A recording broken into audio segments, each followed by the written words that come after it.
नमस्कार, एक 24 देख रहे हैं आप और मैं हूं आपके साथ साहिल। देखिए, बिहार में कहा जाता है कि तू डाल डाल तो हम पात पात। देखिए ना, जय सिंह का जो है, जी हाँ, बड़े पदाधिकारी है जय सिंह। जो संविदा कर्मियों का मामला चल रहा है, उसमें जय सिंह का जवाब क्या आता है? जवाब आता है कि 2019 और संशोधित नियमावली 2022 के तहत आपकी नियुक्ति हुई है, तो बिहार विशेष सर्वेक्षण संविदा कर्मियों को जो है परमानेंट नहीं किया जा सकता है। अब देखिए ना, संविदा कर्मी भी अपनी मांग को लेकर के जब धरना पे बैठे हुए हैं, आमरण अनशन कर रहे हैं, तो उन्होंने भी जो है ना, इनका अब कच्चा चिट्ठा खोलना शुरू कर दिया है। जी हाँ, पेश कर दिया है ऑल इंडिया जो डेटा है ना, जो डेटा रहता है ऑल इंडिया का, जिसमें बाकी राज्यों में जो कॉन्ट्रैक्ट वर्कर्स हैं उनको कैसे परमानेंट किया जा रहा है, बाकी राज्यों में कैसे उनको परमानेंट कर दिया गया है और बिहार में क्यों नहीं किया जा रहा। देखिए, कुछ राज्यों के आपको हम एग्जाम्पल देके बताते हैं।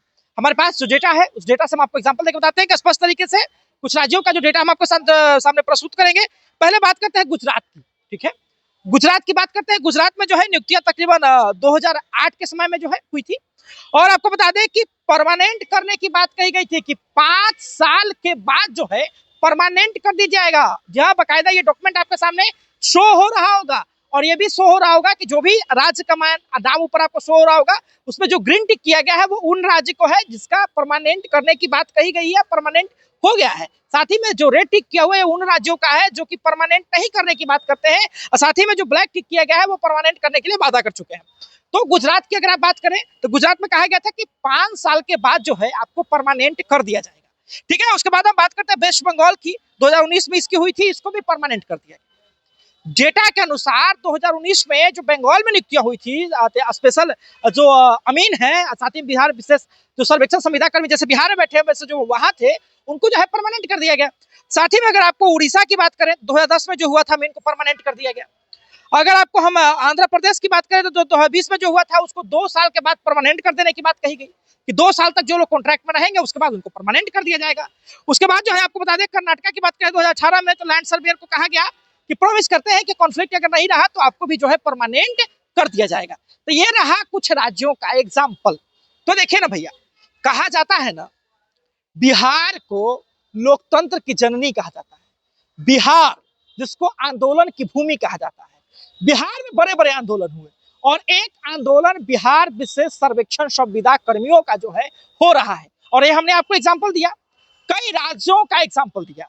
जी हाँ, कि कहां कहां जो है डॉक्यूमेंट बेसिस मैंने आपको एग्जाम्पल दिया फैक्ट के साथ कि कई राज्यों के कहां कहां जो है लोगों को परमानेंट किया गया, कहां कहां परमानेंट करने का शर्त रखा गया कि 5 साल के बाद हो जाएगा या 2 साल के बाद हो जाएगा, या फिर कहां कहां लोगों से वादे किए गए। लेकिन बिहार में जो है परमानेंट नहीं किया जा रहा। बिहार में परमानेंट नहीं किया जा रहा है, पता है क्यों? क्योंकि देखिए, बिहार वासियों के लिए कहा क्या गया है, जो विशेष बिहार के सर्वेक्षण संविदा कर्मी हैं, उन्हीं में से कुछ लोगों को 4600 पे ग्रेड पर रखा गया, परमानेंट कर दिया गया, इनका कहना है। लेकिन इन लोगों को नहीं किया जा रहा, जबकि इनकी संख्या जो है 10,000 से लेकर के 13,000 के बीच में है। अब विभाग क्या जवाबदेही तय करता है?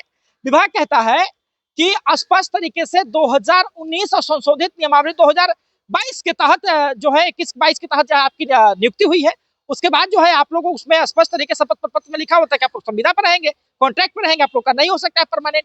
अब इन लोगों का कहना है भैया कि अन्य राज्य जब कर सकता है तो आप क्यों नहीं कर सकते? अन्य राज्य जब कर सकता है तो आप क्यों नहीं कर सकते? यहाँ तक कि विपक्ष ने भी सवाल उठाया। राजद के प्रदेश अध्यक्ष मंगल मंडल जी ने कहा कि जब नियोजित शिक्षक जो कि संविदा पे आए थे उनको जब आपने कर दिया तो फिर इनको क्यों नहीं कर सकते?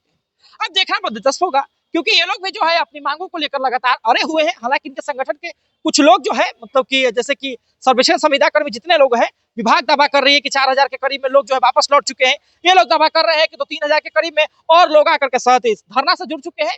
तो मतलब कि ये चल रहा है। अब देखना बहुत दिलचस्प होगा कि इसके बाद क्या जवाबदेही तय करती है सरकार। देखते रहे सभी अपडेट्स के लिए एक न्यूज़ 24। हमारे सहयोगी नीरज कुमार साथ थे।